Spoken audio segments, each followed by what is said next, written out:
Welcome to the United We Scan podcast, the podcast by rural carriers for rural carriers. The views expressed in this podcast do not reflect the views or opinions of the United States Postal Service or the National Rural Letter Carriers Association. We ask that you please consult your assigned union representative for guidance in your local area. Make sure you like this podcast, share with your fellow rural carriers, and subscribe to be notified each time a new episode is uploaded. Please rate this podcast 5 stars where applicable, and leave a comment or question for us below. Thank you. Now, here are the hosts of the United We Scan podcast. Welcome back, everybody. Episode 38. Wow, we're moving up in the world, aren't we? I wanted to start off this episode with a post that was made in our Facebook group. It really hit me in the feels. This is kind of what we're all about, people. So this post, if you're not in our Facebook group, was made earlier today. And it says, like many others, I got caught up in the payroll issue. Unfortunately, I just got back from workman's comp, and this pay was supposed to be the last of my COP and a week's worth from a CA7. I've got nothing so far. No pay advance, no check. I've spoken to my PM, ADR, district workers' comp payroll, and even the director for workman's comp to no avail. I've been ready to walk out the last 3 days. Somehow, I keep coming back to the podcast and find myself willing to go another day. Thank you guys for doing this podcast. That hit me in the feels. It really did. And thank you. This is one of the main reasons why we do this job. So moving on. They are the exact reason every single one of us is here every week doing this show. The exact reason. I'm here for the money. Well, I guess you're on the wrong line because none of us are getting paid. I'm still waiting. Don't worry, we'll double your pay next week. Oh, okay. Can you put that in writing and round date it for me? Certainly. I'll even sign it too. It's in the mail. Oh, that I don't believe. Josh, how was your week this week? My week was pretty good. Had lots of mail left over from when I was off last week. And then was off Thursday, and they barely took some of my parcels and got to the argument with the 204B over whether or not the errors should be counted or not, because she says she's not double paying me. I'm getting 81.7 times for it. We'll see how that goes. But she did agree to give me the miscellaneous time that I get for riding the elevator for my one business for Thursday at a slightly lower amount than I've been averaging each day. So that's a plus. James, how was your week? Oh, it was pretty normal. I pissed off a carrier in my office because I complained to the postmaster that they were working off the clock, and so they want absolutely nothing to do with me anymore. But we were told by our director of labor relations that we needed to grieve when carriers are working off the clock and get that taken care of before our next contract negotiations. So he's mad at me for something I was told to do by one of our union leaders. And that's fine. They can treat me like crap all they want, as long as they follow the rules that we're supposed to be following and follow the contract. But other than that, mail volumes were normal. Overall, packages and DPS was normal. I had my 4 trays every single day and getting done around the normal time every day, so it wasn't too difficult. I was surprised at how little DPS errors I was having, which sounds about right for a mini mail survey time frame. But other than that, it was pretty much a normal week for me. Bill, how was your week, dear? Well, let me tell you, it was fabulous. Everybody worked together. We were a cohesive workforce. Management was stupendous. And then I woke up and went to work. I was going to ask you what you were smoking and why you're not sharing. I'll tell you what, I sit there and laugh because, I saw the comment about the 19%, and I'm like, okay, how's that account for 532 pieces that I got for one publication, 468 I got for another publication. We got two routes that got the same publication, and it was categorized as WSS, and the other 16 routes got it as WSH. And, like I said, I had a run-in with a clerk over, bringing flats over late, after we've have everything sorted up and the parcels and all are done. And, it comes over and just, drops it at 9:40 in the morning. It's like, folks, we're ready to either case the DPS and or take it to the street. And this guy's wandering over at his own leisure. So, it's one of those things. It's probably a communication error. It's probably he doesn't understand my sense of humor, or he just doesn't like me. Either or. It's like James, I don't sweat it at all. It's water off a duck's ass. But, here we are in the mini mail survey. People aren't getting paid, and that's the biggest issue on the table right now is the pay. And folks, when we get into that, I'll give you my thoughts. But, the week per se was good to average. Yeah, my week. Great to see people listening. My week wasn't too bad. I actually had just my ox route for 2 days. How weird is that? But I'll take it. Saturday, having to run a double. Amazon didn't show up till a half hour after cutoff time. So needless to say, that's going to get delivered tomorrow. So it's actually running a double Saturday. I was done by, 3:30. So it wasn't that all bad of a week in the start of the new week. Oh, no, it's been pretty much business as usual for me. Our carrier did retire Thursday. My countdown has begun. Woohoo! So James, I'm glad that you haven't been having much for DPS errors.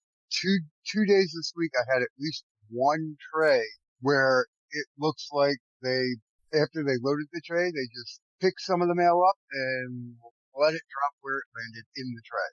Upside down, backwards. The one day I had, which was last Monday, that was when I had the 360 some random letters. The one tray from Thursday was a little over 100 errors. So it was fun. Speaking of you, Josh, I heard through the rumor mill you have an update for us on the decertify movement, and would you like to discuss that with the group? We in detail went through our own opinions of decertification last week. Any of you guys can correct me if I'm wrong. We all are including for one reason or another that it's a bad idea. I did reach out to Johnny Chandler to ask him if he wanted to join us to tell his side of the story. But, give our listeners a chance to hear what he has to say and why he's pursuing this and what's going on in regards to that. I was told, the person that knows him that I'm friends with said that he declined. So if he changes his mind, the invitation is out there. He just has to let me know, and we will arrange for him to come on and tell his side. And we will stay negative in regards to the action. We are not going to attack him. You mean neutral? I'm sorry, neutral. Yes, I'm sorry. Yes, neutral. We will not. We will just go with the flow of the conversation. We are not going to berate him or anything. We just want to give him the opportunity to tell his side and why he is pursuing this, why he feels this is a good idea for the craft as a whole. And as we say, we try to be as transparent as possible here for you guys, and you guys can be informed on both sides and understand where everything's coming from, because we believe a well-informed craft is the most important part of being part of this union, because a well-informed carrier is the bane of management. And the bane of the national board. So, thank you for the update, Josh, on that. Really appreciate that. Now, the next topic I had put up for everybody was, we did talk about the mini mail survey several times in the last few episodes, but there is still a lot of confusion out there on what to do with WSH flat. Bill, you want to start it out on what carriers are supposed to be doing with WSH flats? Oh, are you talking about today or last week or the week before? All around. Just all what's the above. supposed to be happening. Yeah, what's supposed Well, to be happening, what the union has said, and what the carriers should be doing. what the union has said is that the WSH should be counted. What the post office is saying is the WSH is not to be counted. They don't agree to it. And they're supposedly at a step 4 in regards to resolving this.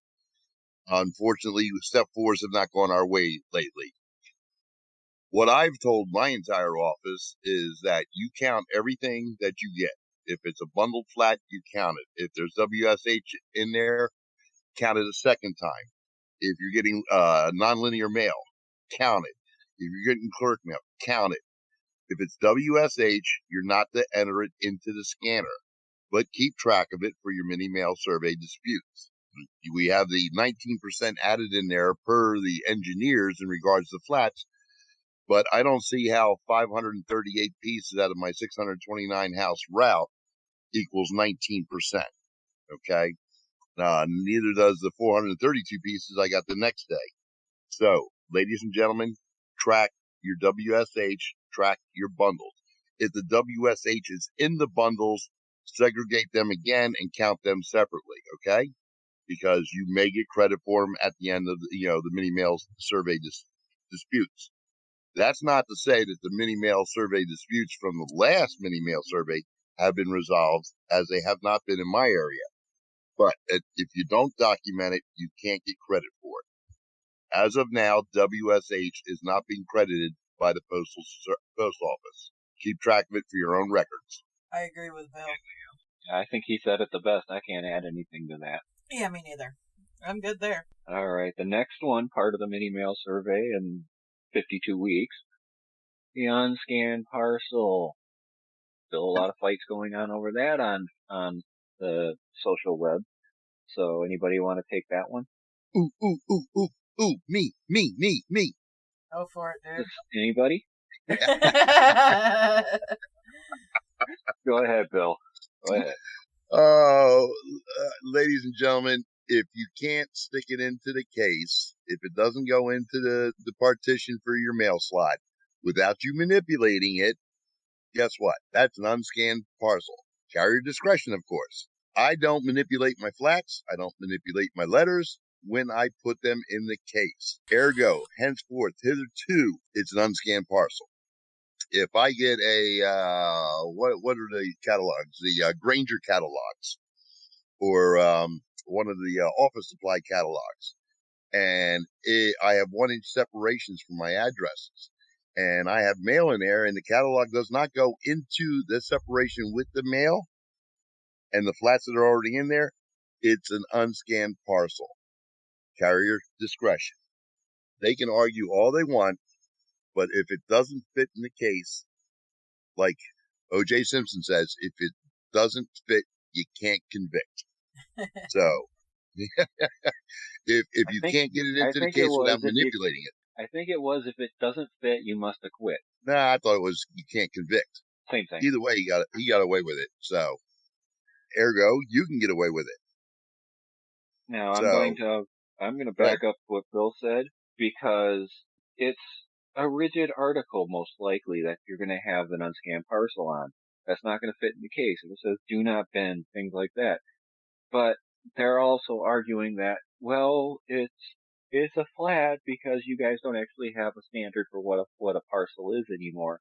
Yes, you do. Get the clerk card. The clerks have a card that tells them whether it should be charged flat rate, a flat rate postage, or whether it's a parcel postage. Use that card against management, because if it's designed to fit in a parcel slot, it doesn't fit through those slots on that card, then it's got to be charged parcel rate, at least according to the clerks, for normal people, not for those advertisers that send you the, what are those, the dream catchers or things like that. But use that card, because if they are supposed to charge postage parcel rate for it, then it should be an unscanned parcel with no barcode on it. Do you know how many of those somebody sends a gift card, something that's non-machinable, that's heavy, and I have postage dues for parcel weight of a gift card. You're going to charge them post or parcel weight. Yeah, that just became an unscannable parcel in my book.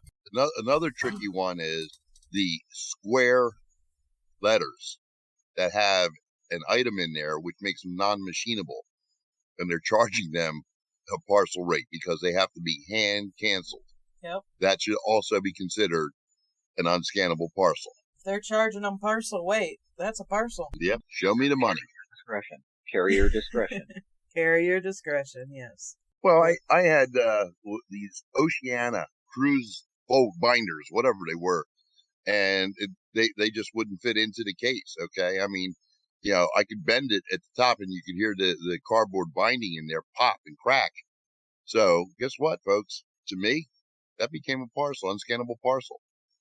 And I know I'm going to get rung up for it because I had 14 of them, and they have a threshold of 5 to 6 per day.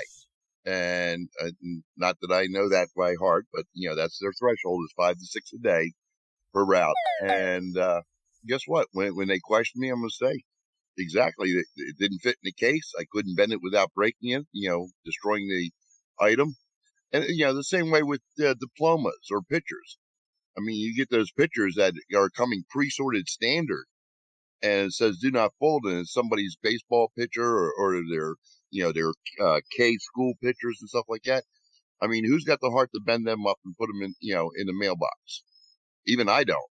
All right, since we're still on this touch right here a little bit, I just had a question come through on the page direct messaging. It says, I saw that too. I was actually going to do the same thing. I'll read it and let you guys answer it. Good afternoon. Please address this, if possible. End of shift duties. Are markups counted in the AM or end of shift? I think they're supposed to be counted after the route in the end of shift duties time. Second, WSH, which I believe we just covered. I had a set come in this past week, 160 WHS flats. I was told that they were not to be counted because they were counted in the radar numbers. I do have a copy of the WHS flat. Do I need to dispute each of these items? Thanks. So I'll address the WSH first because we just talked about it. And I'll take the markups. Into shift. Yeah, that'll work. The WSH, if management is not counting them, write it on your 4240 and make sure that you notate it, WSH, and the number of it. That way when you go to dispute it, it'll be on your 4240 and you can submit your 4240 as the evidence in your dispute. And plus it's an easy way to keep track of it as well. Management does not want to count WSH because they're being told by higher level that it's counted in the radar report when the shipper puts them into the system. But that could take a week, 2 weeks for it to be in there, and they may not actually put in the correct number that they actually sent the people either. There's a lot of chances for errors to occur in this system, and I've personally found that the radar report is off by 25-30% of what I'm actually getting overall. So it's best that you notate that on your 4240 and then dispute it at the end of the mini mail survey when they allow dispute forms to be submitted again. Go ahead, Josh, with the other part. Okay. Well, with the REX system, not during the survey, it's a timed event during end of shift to separate your markups, which means you don't get the different, during the survey, you're not getting one bundle for UBBM, one bundle for forward, one bundle for this or that, ANK, UTF. You get the piece count for all your DPS errors. A lot of carriers take their DPS to the street, so they wouldn't have that until they get back to count anyway, which falls under your end of shift. If you case your DPS, you could do it either way. Personally, I would rubber band it, take it for a ride, and when you come back, count out the pieces during end of shift. I have to agree. I take my DPS to the street, so when I get back, as I separate and everything, and then I just count it all together And then I separate into my piles as I'm counting it all together. That way, once I give them my count numbers, I can then just take care of it accordingly. Tristan, I take my DPS to the street most often, and so I submit my upside down backwards mail number and then do my DPS errors as part of my end of shift. So. Yep. Yeah, and it was commented that you could do markups morning and at end of shift. I mean, if stuff comes in my raw mail or my flats, that's a markup. Then yeah, stuff that's already counted for the day, then yeah, I'll do those in the morning before I leave, and then the stuff I pull out of my DPS throughout the day, I do when I get back. But again, I take DPS to the street, so if I was casing it, I'd probably rubber band it, and like James said, Josh said, take it for a ride and bring it back and go, then get the end of shift time with it. And if you don't think they have thresholds already manufactured in regards to your errors, your upside downs, and everything else that they want to challenge us and basically berate us about, we had a carrier who had 2 entire trays of DPS upside down. They didn't want to give him credit for it. They actually accused him of flipping the DPS. This is how ridiculous management is. They actually accused him of flipping the DPS upside down into another tray. And since I'm the decertified steward in the office, he called me over. He goes, "Bill, explain to him." And I turned around and I spun the tray around and I says, "Well, hold it. Here's the tag." I pulled it out. It's for his route. It's for today. I said, "So where's the tray he flipped it upside down? Because how many times are you going to flip it upside down and have it in the tray correctly?" Right. And they're like, "What?" And I said, "You think he switched the tags?" and I wouldn't put it past them. No, I wouldn't put anything past some of the carriers and that I know. But this guy just walked from the DPS area over to his case and called the supervisor over. So, of course they're going to argue about it. Is it suspicious? Does it happen? Yes. Yeah, Tuesday, a couple of us routes had quite a few of our Ubums brought back because, well, those that have Spectrum know how that goes. When, you're bringing back 150 to 175 because those addresses don't exist or they don't have mailboxes. Yeah. Mm-hmm. Yep. And one of the tricks I've learned to do is because of management challenging you in regards to counting the WSHs or your bundles, stuff like that, I count it as I throw it. Yep. So that they don't actually see me physically counting the stuff without working the mail. And it saves me a little bit of time. But, that's a little trick you can use just to get them off their back because they've come over and questioned people, where are you putting down your count time? And one carrier says, "Well, I'm putting it down as my break time." After the supervisor left, I went over and smacked them and said, "What the hell's wrong with you?" Right. But, really, But then again, this is the same carrier that says, "Well, how do we endorse certifieds we didn't deliver?" Okay, I'm done. See, I had an ANK the other day for a certified. It was in my DPS. I just put the picture and a quick video clip of me riffling through the one tray that I had the other day that supervisor was giving me a hard time about in the chat. Yeah. See, I actually went to the sporting goods store and bought myself a pitch counter. And I just sit there and as I'm throwing stuff, I'm actually clicking it on the pitch counter. So it's in my hand. It's kind of hidden in my hand if anybody's looking at me from behind. And I'm just clicking and casing as I go along to count. Yeah, I said, I take my DPS to the street. So for my inverteds, I have 2 different tap counters on my phone. So, flipping through my DPS, and if I have 2, 3, 4 pieces, when I toss it in the box, I tap that, for however many inverted I have. That way I've got the total at the end of the day. And if it's like yesterday where I'm running 2 routes, then when I switch over to the other route, I switch over to the other counter So I have both of them available when I get back to the office. You can do it. I There's apps for that. Yep. I did download one of those apps last time and tried it out. I know a few people that use that. I just couldn't get to the groove, so I just do like we did in the old count. I had a tag sitting there, and every time I have an inverted, I just put a tag. I keep track of the bundle in my hand, and then just put the the hatch marks. And then when I get to the fifth one, cross it out, and just keep going and tally them up, and I'm done. Yep, And then divide by we've got 4. some that do the tally marks too. I tried that once, but then the song Wipeout came out with the drum, solo, and I end up with 1104 inverted, Uh-huh. I think my most this week was 80, so 20 as a raw count. Yeah, I think that was the most I had this week for one route. I only had 41 yesterday, and I might get 4 or 5, sometimes up to 8 on my ox route, maybe. So my numbers on my ox route, like for the raw mail is usually always 1 or 2 missequenced or whatever, and then my inverted, sometimes it's 0. Sometimes I have zeros across the board because that route's so small. When you only have a handful of DPS, you're not getting much. Well, I'm averaging about 2,400 a day for DPS.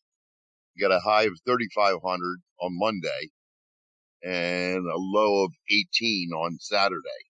So, yeah, when it comes inverted, I'm averaging 100 plus pieces a day. Yep. And then my miss sorts, miss sense, and everything else. But I'm over 100 every day too. And it's like it's ridiculous. Of course, when you got your ANK on a certified, you did scan it, right? Oh yeah. Okay. Oh yeah. I scanned it as I went to attempt to deliver it, and he's like, "Yeah, no, nobody by that name lives here." Okay, that's all I needed to know. He's like, "If it's not my name on it, I'm not signing anything." I said, "Not a problem," and we'll send it back. And you got the scan credit. Yes, absolutely. What do you got next, James? Now, come on, get to the juicy one. We'll get there. I got a couple more topics before that, but we'll get there. I know everybody's biting their nails to see what happens. But first off, I wanted to talk about natural disasters. We had the wildfires in Hawaii, and then we had the hurricane come up through California, and then the one come up through Florida into the southeast states. So the biggest question people have is why isn't management shutting the office when the states are shutting the roads and blocking people from actually getting to work or going to their homes? And then if you go into work and you get stranded because trees have fallen on the way out from the post office, why isn't management calling off these carriers? Somebody has to answer that without profanity, which eliminates me. Yeah, I can't even fathom or try and guess why they wouldn't make that judgment call. I'll make it somewhat I'm going to jump in here real quick with a prime example. This was sent to me via private message to my personal page. So I am going to bring this up here real quick, make sure I got the right one. All right, yeah, I'll talk while I find this. Bring that up, and then I'll talk about why I believe they did not call him off.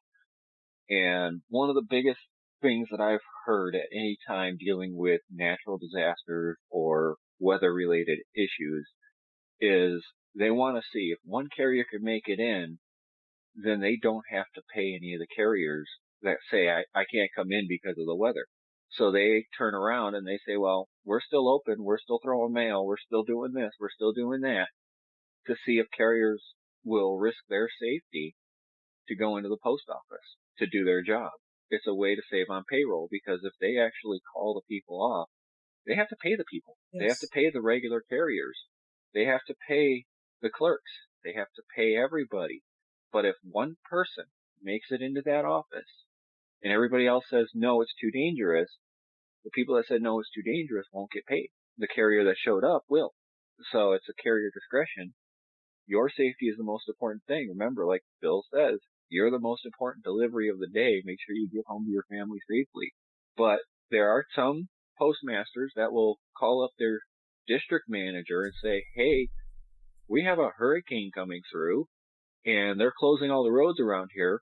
And the district manager will say, no, they still have to work. All right. And they have to default to their supervisor or else they could get reprimanded or fired.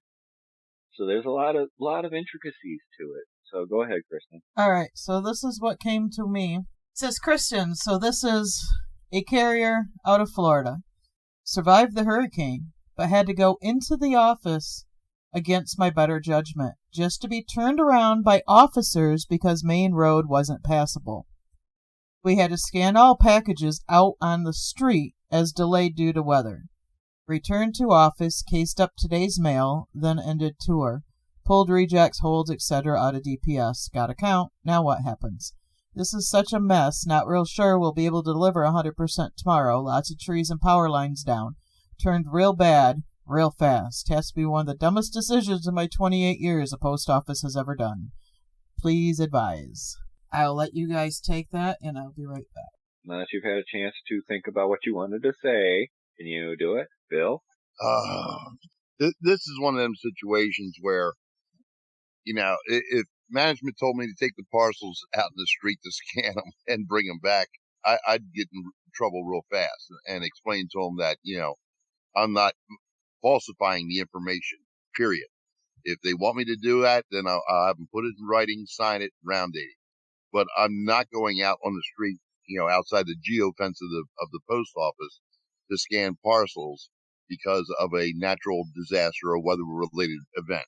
As far as the rest of the mail is concerned, I would turn around and have the lesser of the DPS the following day that you can work counted as raw mail and credited. If they don't want to give it to you, you keep a record of it and use that in your mini mail survey dispute. You should be getting credit for that because you're not getting paid for the hours, to do a double set. Other than that, I can't help but wonder why anybody would want to be a postmaster, a supervisor, 204B, and work under the district management that threatens them with their livelihood to follow rules and regulations that puts carriers or clerks or custodians or anybody else, at risk for their job. We're not paid for an at-risk job. We're not firefighters. We're not policemen. We're not EMTs or paramedics. We shouldn't be putting our asses out on the line. This is just a job. And if you die the next day, they'll have somebody in that case the following day. So don't risk your health, your life for the job. If they do have a situation where they're going to tell you to take it outside the geofence, like I said, put it in writing, sign it, round stamp it. Then put it with the mini mail survey dispute or grieve it. And then also fill out a 1767 safety hazard form because they want you to go out in hurricane force winds and scan these parcels as weather delay, and you're sitting in a postal truck in the weather trying to scan all these parcels. You shouldn't do that. That's just dumb on management to make you do that. Now, notice that the basics of our service, the mail, is not a concern to them, just the parcels. Well, yeah, because they can track the parcels with the barcodes. Yep. That's why. If they had barcodes on all the mail, we'd have to scan every single envelope. Imagine how long your day would be with that. Well, if I was going out in the hurricane, I'd take my DPS, throw it out the window, and see if you'd qualify for airmail. Yeah. Just one. Just one. It probably would deliver itself. Yeah.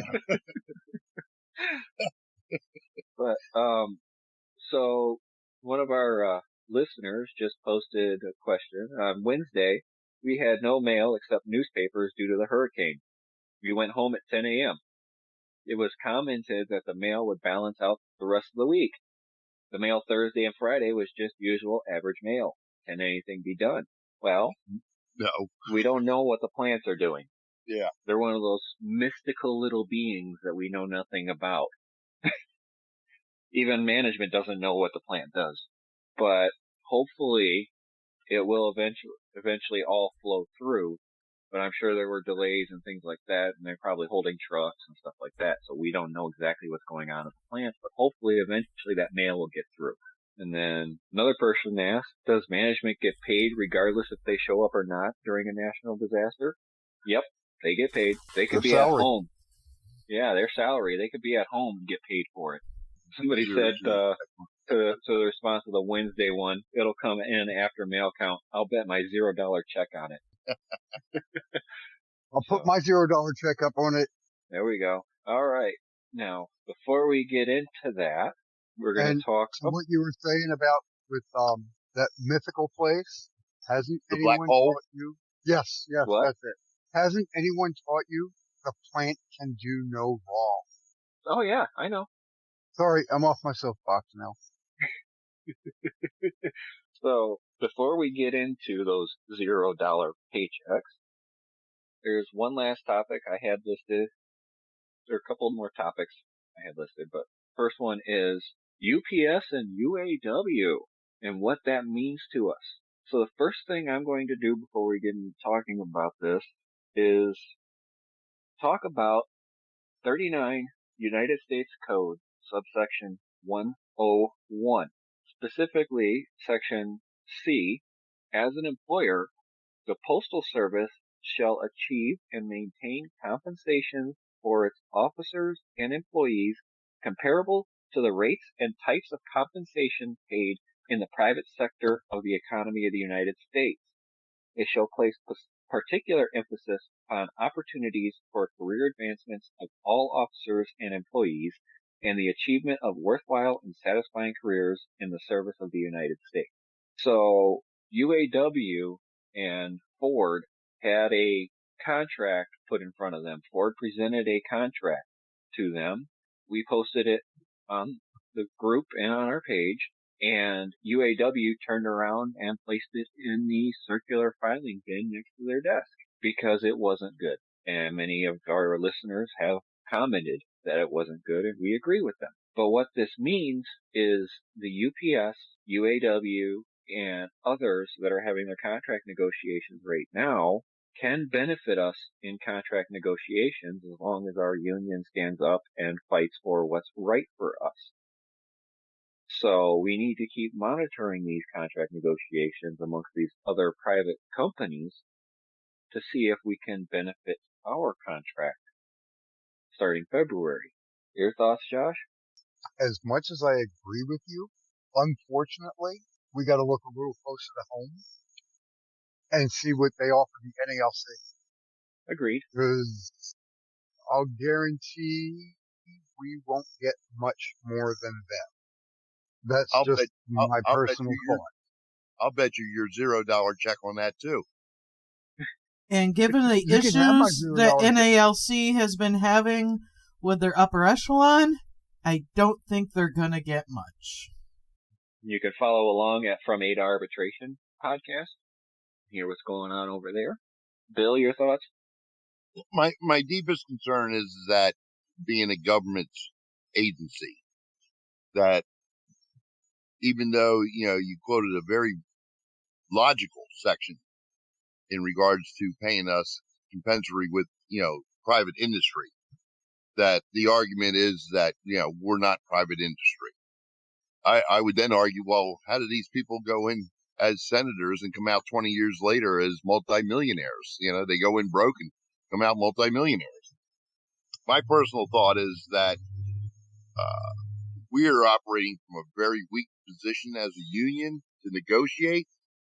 I believe our board is not capable of representing us in a fashion that we would seem equitable to our efforts.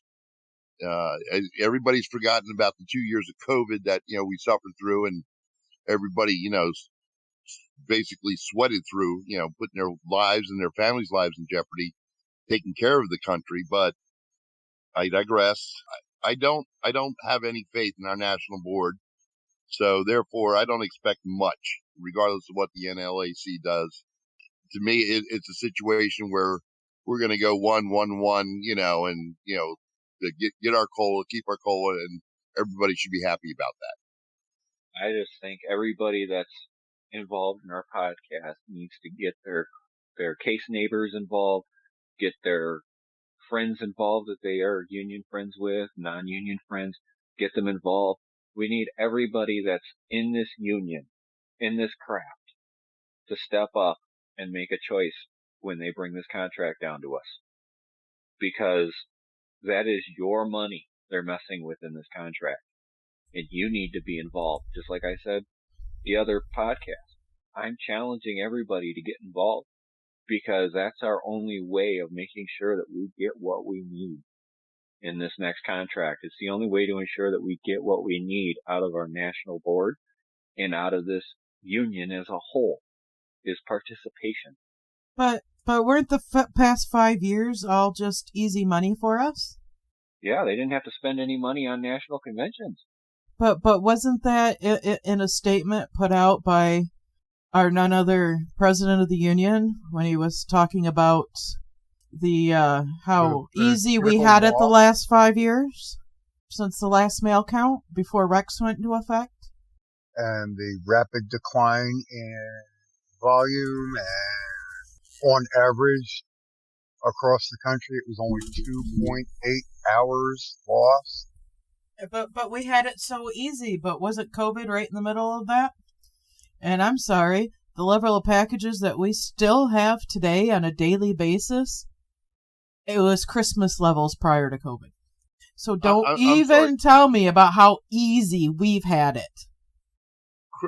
Kristen, are you criticizing our national board who got to stay home for 2 years and not go through elections, not to go through national conventions, not have to travel around the country and leave their families while making six-figure salaries?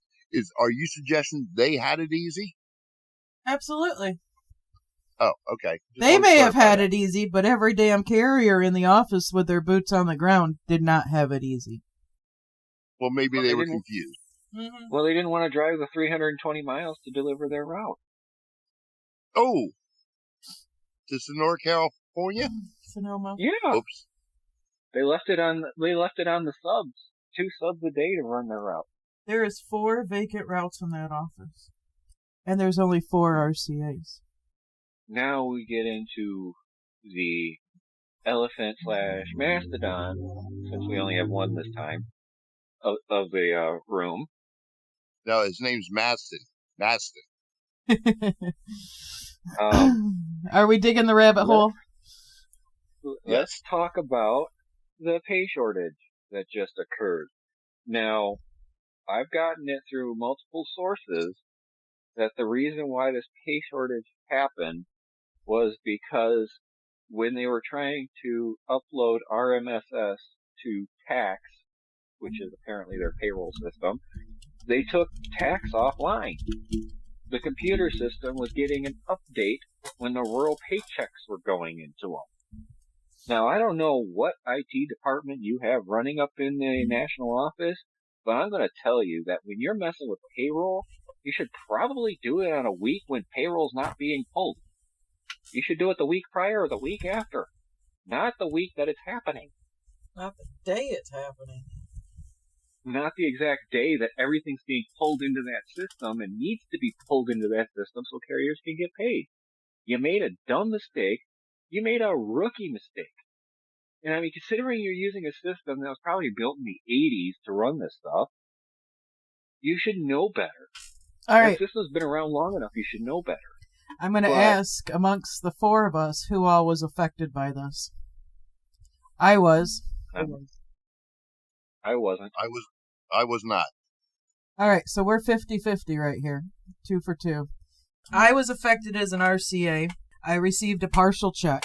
Now that first week of that check, we all know was National Convention. I had worked that first Saturday. I had ran my primary and my aux route, and I had put annual leave in for the rest of the week. And then when I got back, I ran 5, and then Monday I ran 4, and then I'm just trying to remember what I was doing. But and then I worked my primary again on Wednesday. I got paid, and I ran my aux route on Friday, just my aux route. So I ran my aux route 3 times in those 2 weeks. I did not get paid for my Ox route one bit. Well, that's right. I had OJI on Monday and Tuesday. And I did mapping facilitator Tuesday afternoon. So none of my green card time, which was about 20 hours worth for 2 days. None of my Ox route, none of my overtime. And my annual leave, for some reason, got switched from an A to an N. So I had a lovely $432 paycheck Friday, which after my bills that were coming out Friday hit, I have $4 left to my name. I did decline the money order, but that's my own personal making. But yeah, I was affected. No green card time. The other 2 RCAs in my office, again, no green card time or overtime. And the one borrowed RCA only was paid for the route in his home office that he ran, none of his time in our office. I have friends at my old office that have reached out to me, and nobody in that office got paid, as well as the office just north of that, and one not too far west of there as well, received 0 paycheck. Now, all the regulars in my office were properly paid. So, Kristen, just out of curiosity, I know you said you declined the advance. Mm-hmm. How close, the amount that you were going to advance you, estimating how close would that have been to your actual net if it wasn't screwed up? If you added that to the 400. It would have been, it was fairly close. It was 500 and something, but I think that was without my annual leave as well. But I think I was only taking about 16 hours worth of annual leave throughout the week. So. Okay. I know at my station, I don't think anybody got paid. The girl in the case next to me has friends at other stations, and I know she said the one person that she talked to, they got their regular check, but their code 5s working their K-Day didn't show up. It's just really Anything sporadic. I did take the advance because of the fact that, well, my account was already depleted because my wife works for the school district, so what she does work over the summer is at a lower pay rate at less hours. So school just started back up. So next Friday is her first full check. So I needed it so I could cover my bills. And unfortunately, I didn't get the money orders until after the bank was closed Friday. My wife dropped it off Saturday because they put a hold on money orders until they actually know funds are good. I probably won't see that money in my account until Tuesday morning. And that's been a big issue with a lot of people with the money orders too, is the bank's holding on to them. Yep. And I saw a post earlier today where someone was asking for their sub if anybody knew where you could go to catch them. Yeah. Because she didn't get the RCA didn't get her money orders until Saturday at some point, after it was too late to get to the bank before they closed. And because of the amount, she couldn't get them cashed, and no one would cash them because it was too high of a number. Some party stores will. Some party stores that have check cashing will actually cash them for people. In the post it said something about she went to a couple grocery stores and a couple other places that do check cashing, and they wouldn't, because it was that $1,000 max on the money order, they wouldn't cash it. Yeah, well, my personal bank won't cash a USPS money order for 3 days. My personal bank, even though I've got the money, to cover it and all, they won't cash them at all because there's so much fraud involved with the USPS money orders. Yep. But all our regulars were paid except for the ones who assisted on other routes. Those hours they never got paid for. So there was some type of trigger in there that, got the ARCs, the PTFs, the RCAs, and any additional green card time was basically, nilched through the system. The ad hoc time, yeah. Yeah, what really gets me is that several years ago, the union pointed out the age of the Postal Service servers in relation to all the money they make and all the investments they're making, as DeJoy says, into growing into the future. And we have outdated servers that we're using for payroll, as well as, recording all our data in the REX program. Yep. And that's why it takes them so long to calculate everything out. That's why it takes so long for our back pay for anything. I chose not to take the money order, but that still means my cell phone payment's going to be late. Even if I did take it, my car payment would have been late. My car insurance is going to be late. Just going to pay it when I get my next full check. Not much I can do outside of that. And how convenient was it at the beginning of the month, too? And Labor Day weekend. Yep. I've seen Everybody's supposed to be on vacation. I've seen that meme going around about great to have a 3-day weekend on the brokest weekend there is. Yeah. I have to I agree. haven't seen that one yet. Oh yeah, it's going around. I'll have to find it. Now, there was discussions in a lot of Facebook groups of people calling in saying, I'm out of gas, I can't come to work, or I'm calling off until I get paid, things like that. Now, if you go and listen to From 8 Arbitration, Corey actually talks about city carriers who got fired for calling off to protest because their cars were getting broken into in front of I believe it was the Memphis post office. Uh-huh. And they were protesting it, and so they called in sick, and they did a sick out. And it was in their parking lot. Yeah, it was their parking lot that their cars were getting broken into. Yeah. And stolen. And they were getting stuff stolen, their cars were getting stolen, everything. And so they actually planned a sick out. And through the investigations of the inspection service and the postmasters and interviewing all the people involved in this, they actually fired all of them. And there are two important laws that we have to remember when discussing these things, even online, even joking about it. And that is 5 United States Code subsection 7311. And that authorizes the Office of Personnel Management to blacklist any federal employee, and that includes Postal Service, from any federal service for discussing striking or any other form of calling off or slowdowns and stuff like that. And then there is 18 USC subsection 1918, which makes it a felony punishable by up to $1,000 fine and 1 year and 1 day in a federal prison, which also would blacklist you from federal employment because you now have a felony on your record. So talking about it on social media, discussing it with other people and trying to get people to go along with it could get you fired. And trust me, if the inspection service gets involved in it, they will do the paperwork right, and your union won't be able to do anything about it. Corey said that specifically on his podcast. The NALC could not do anything to protect those carriers' jobs. Well, he talked about 4 of the cases where they went to arbitration. All 4 of them were different arbitrators, and all 4 arbitrators denied the grievance, leaving them terminated. Yeah. And they did the process the right way. They went all the way up to arbitration. And it's not going to save you because the inspection service is a police agency, and they are well known for their documentation. They're not like a postmaster who can screw up documentation. They cross their T's and dot their I's on every paperwork that they do because that's their only job. Their job is to make reports and investigate. That's it. I'm going to add in, why this is at the top of my head at the moment, it took for something like this to happen for the National Board to realize that there was nothing in black and white about the EMA being paid out when something like this happens. Yeah. Well, how could they not know about it? It's been going on for 30 plus years. Uh-huh. Oh, that's right. They have all the experience. Remember, that's what they tout, all their experience on the national board at their state levels. That their experience. That's why they didn't know about it. Tell you what, not that I like to use it, but I'm glad I have a credit card because otherwise, even simple things like gas in the car, food on the table would not have happened. Yeah. And I read a report about people who are living paycheck to paycheck.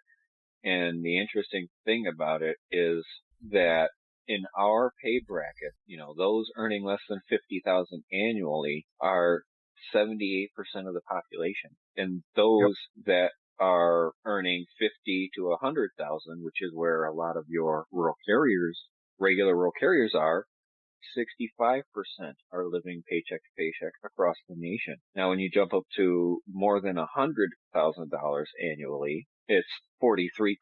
So even people who are living at $100,000 annually are still living paycheck to paycheck. It's under half, but it's still a lot of people. And that's what a lot of people don't understand, why people are so upset about this. It's because most of the people are living paycheck to paycheck, especially in the Postal Service, because we definitely don't make enough money. Then you got to think about, where, everybody makes the same across the board with a couple of exceptions. If you're a 40K in West Virginia, you're making the same amount as that 40K in California or in New York. Cost of the cost of living. Yeah, cost of living is completely different in all three places. And so, yeah, there is going to be even table ones, upper steps on table one of people that may be living paycheck to paycheck because of the cost of living in their area. And And so they this don't hurts a lot of understand. people. Yeah, it does. I mean, I've heard 45,000, I've heard 54,000. So I'm going to round it down the middle to 50, in the middle to 50,000 people that were affected roughly. That's nearly half the craft. I think it was 45,000 carriers affected with a total of $54 million in payroll. But you gotta still think about, that's still just under half of the entire craft whose pay was messed up in one way or another. All right, but hold on. So let's use those numbers real quick. 45,000 carriers with $54 million in revenue. And then the corporate communication yesterday morning was what? For the quarter, the post office had $18.6 billion in revenue. Yeah, if that wasn't another slap in the damn face. Yep, I was just going to say that. I think their timing on that was just not quite right. Yeah, that was also for June, so it also shows you how slow their computers are that they didn't get that out until now, and that was from June. The second quarter, yeah. Yeah. Or whatever quarter it was. Well, it would have been the fourth quarter, but yeah. How about we slow the roll on the electric vehicles and put some money into the system? Get some new servers. Get into maybe like the 20th century, if not the 21st. Okay, why don't we do that, folks? Why don't we get the scanners, corrected so that our data and our breadcrumbs are recorded correctly, regardless of whether there's cell towers in the area or not? How about mapping the damn routes before you start your second mini mail survey? How about that, folks? You're asking too much. You're asking too much, Bill. They want to put them all in the PD&Cs first, then they'll do the vehicles, and then they'll do the fixing of the system. How about taking care of the people who've been carrying your ass for the last 5 years, huh?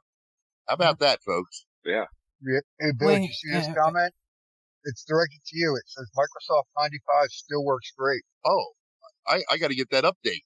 I'm still on 3.1. What the heck? Actually, 95 was probably one of the most stable Windows there was, but yeah. Hey, the last desktop I had was running off of ME, so. Well, you know that the Postal Service is running off of Vista. The worst platform ever from Microsoft is Vista. Yeah. Oh God, yes. Yeah. I think my wife just had her computer at work replaced, and it was working off of 7, the one they took away. And the only reason they replaced that one from the one she had before that was because it no longer would take updates. So yeah, when you're running off of old ass servers and software, and people schedule upgrades, updates when payroll's supposed to be submitted, yeah. I'm gonna keep my mouth shut at the moment. You having a Bill moment? Crown goes really well with cran apple juice. I'm gonna put it that way. Crown apple, yeah. I'm enjoying it. So, I want royalties from Crown, okay? I'm telling you, man. Yeah. Can they sponsor We're us? advertising them way too much, yeah. But no, we just do this. We do this out of our own volition to help the rural craft and bring topics that are important to the rural carriers out there. And that's why we spend our time looking at what people are talking about on social media and what the interesting things are that's going on in the rural craft. Every one of our listeners out there is an integral part of this podcast because you guys are the ones that bring us the information that we talk about every week. We don't know what's going on in every corner of this country, and nobody anywhere can know everything that's going on in all parts of this country, but we can get that information from the people that are in those parts of the country. But the thing about it is we are here for our podcast fans. We're here for our non-podcast fans. We're here for the people who don't like the podcast and send us fan mail. Hey, and any time that any one of them wants to step up and come on, they're more than welcome to reach out and say, hey, we have something to say. You know what? Go right ahead. We'll let you have the microphone, and it'll be all you. But, yeah, we'll be neutral with you as well, just like we would be with the Decertify guy, because we want transparency in the craft. So if you want to come on and bring transparency to the craft on our podcast, you're more than welcome to join us. we welcome any of the Naughty Nine to this podcast. You know who you are. That's the one. They picked the brokest weekend to give us a 3-day weekend. Yeah. Yep. Yeah, I will concur on that. But I did sell my POV, so that was the highlight of my weekend. It's gone. Didn't get much for it, but it's gone. Somebody just commented, it's time for Ronnie to come on since he is retired. He can talk and not get decertified. Well, welcome Ronnie on. He's more than welcome to come on and talk about his time through the system and what has changed over the time that he's done it and anything he wants to talk about. We have absolutely no problem with that. No, any one of them can come on at any time. Not a problem. You know, we like to be interactive. That's why we started doing the live listen-ins on the stage, because we like to be interactive. We don't necessarily have the time allowed us to actually do a live broadcast, but, we try to be as interactive as we can, even if that means, going through emails and answering those questions or questions that may pop up on our comment sections on our podcasts or, special private messages that get sent to us. We try to be as audio comments. We've had a few. Yes, we have. Like to Or be even certified mail. Yes, had a couple of those too, haven't we? Yeah. Well, some of us have. Yeah, it's this has been, it's why I entitled this What a Week It's Been, because it's just, we're in the middle of a count, we're on a holiday weekend, and oops, almost half of us didn't get paid, or paid correctly. So, on that note, we are going to start winding it down for the night. I do have to work for 2 hours tomorrow. Since Amazon didn't show up before cutoff time yesterday, I guess we are getting tasked with delivering that after I brought up the point of we can't case all the flats because you have to count them, the hand-sorted stuff. So how are we supposed to do that if there's nobody here to count them? And then I got I guess you guys can deliver the Amazon that didn't go out today. Okay, I'll do that because Tuesday is going to be rough anyways. So I have a specific question for my office, okay? And I want you guys to give me your feedback. We have a twice convicted killer on the loose that's affecting 4 of our routes, 3 of which couldn't deliver some of their route over the last 3 days, including parcels. So come Tuesday, if they still don't have this guy caught, how the hell are they going to pay them for 3 days of backed up mail in the sections they couldn't deliver? Because nobody in our office has a clue. And I'm sitting there going, everything less than the DPS that you have that day is going to be raw mail credit. I would say yes on that too. I would have to agree. I mean, that was, Yeah.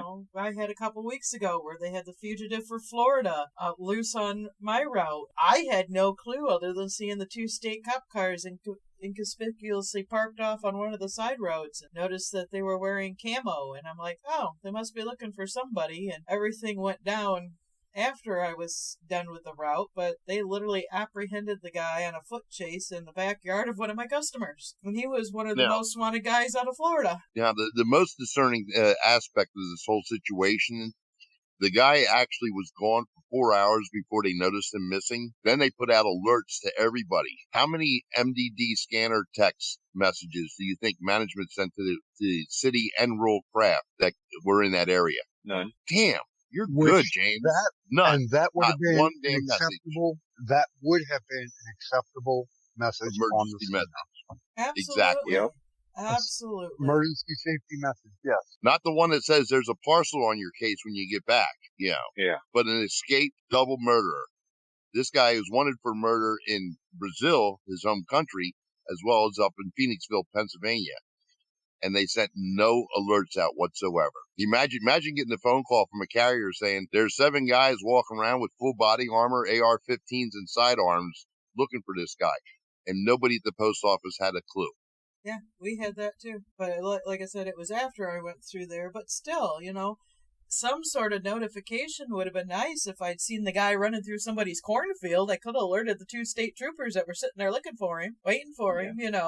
I'm out there. I'm out in farmland and I see people out in their fields from time to time, so to me that doesn't look anything different. But yeah, I could have had an eye out, but still, I was kind of like, they must be looking for somebody, and then I found out what had happened afterwards. Well, and on the other side of that, they could have sent an alert through the emergency alert system on cell phones for the area. If they really wanted to. The emergency managers in that region actually have access to that system, so they could have actually sent that out over the cell phone if they wanted to. But you do have to make sure your emergency alerts system is set up for receiving those county notifications like that. So I guess they had a door lock order for everybody in that area, but like I said, it was a couple hours after I'd finished the route when I had heard anything about it. So. But yeah, I mean, I totally get it, and it happened to be on local Facebook groups that I saw it on. I'm like, oh, that explains the cop sitting there. Okay. But yeah, no, I was clueless too that I had an armed guy running around literally the neck of the woods by the National Forest. And, yeah. Yeah, I was a little upset because they were offering a $10,000 reward leading up to, information leading up to his arrest or capture. And I'm like, well, hold it. He's 5 foot and 120 pounds. Can't you just put dead or alive? All right, we should start winding down now. We're getting an hour and a half going on here. Go ahead, Josh, your last words for this evening. My last words for this evening. Hopefully everyone has a good week. You only have to make it from now till Friday with counting. Don't get overwhelmed. If you do, take a step back, take a deep breath, step back in, and cruise through this area. You're supposed to jump back into the 90s again, so keep hydrating. Catch you next week. James, go for it. To reiterate what Josh just said, yeah, it's going to be a hot one out for a lot of places. Make sure you're hydrating at night before you go to bed, and then throughout the day as you're working. If you start feeling overwhelmed and warm, you need to sip cool water, not ice cold water, cool water, because if you try to jug it down, you could actually cause more damage to your body. So make sure you're taking care of yourself out there. And remember, the most important person to keep your safety is yourself. We talked about natural disasters and now talked about possible situations occurring in your area. And if you feel it's unsafe, you need to make it aware to management that it's unsafe. And if it's bad enough and management's trying to force you, file a 1767 safety hazard form, because you're the only one responsible for your safety. Management's not, the carrier next to you is not, only you are. So take care of yourself out there so you can go home at the end of the day. See you guys next week. Bill. Oh, let me piggyback off of James 1767, because you're the only one that can make the determination of whether or not your health is in jeopardy. It's not up for discussion with management, okay? So take care of yourself. You make the decision to make sure that you get home to your loved ones every day. Be vigilant with the WSH, your bundle flats, everything coming from the nonlinear mail, clerk flats, whatever. Count everything, dispute everything that you don't feel is correct. Challenge them. It's your paycheck, folks. Protect it. Okay. We are having a heat wave here in the Philadelphia metropolitan area, not like Texas, but still substantial enough. Hydrate, the night before, the morning of, throughout the day. If anybody questions you about you being stationary for prolonged periods, you explain to them it's heat related. If you're driving one of the postal ice cream trucks, God knows you can have the fan blowing, the door open, and the heat coming off that engine just drifts right through that firewall and cooks your toes and legs. So take care of yourselves. As I always say, you're the most important delivery of the day. Get home to your loved ones and be safe, folks, okay? Nobody else cares about you as much as we do. Thank you, guys. Again, yes, I know even in my neck of the woods, it's been a cool last couple weeks. Supposed to be warmed up again today, tomorrow, and into this next week. Make sure you stay hydrated, dress accordingly. Enjoy your Labor Day tomorrow. Don't think anything too stupid. And those of us that are broke probably won't be drinking as much. But everybody stay safe. Have a safe Tuesday back after the holiday. We all know it's going to suck, but that's normal. And we will be back next week. Take care, everyone.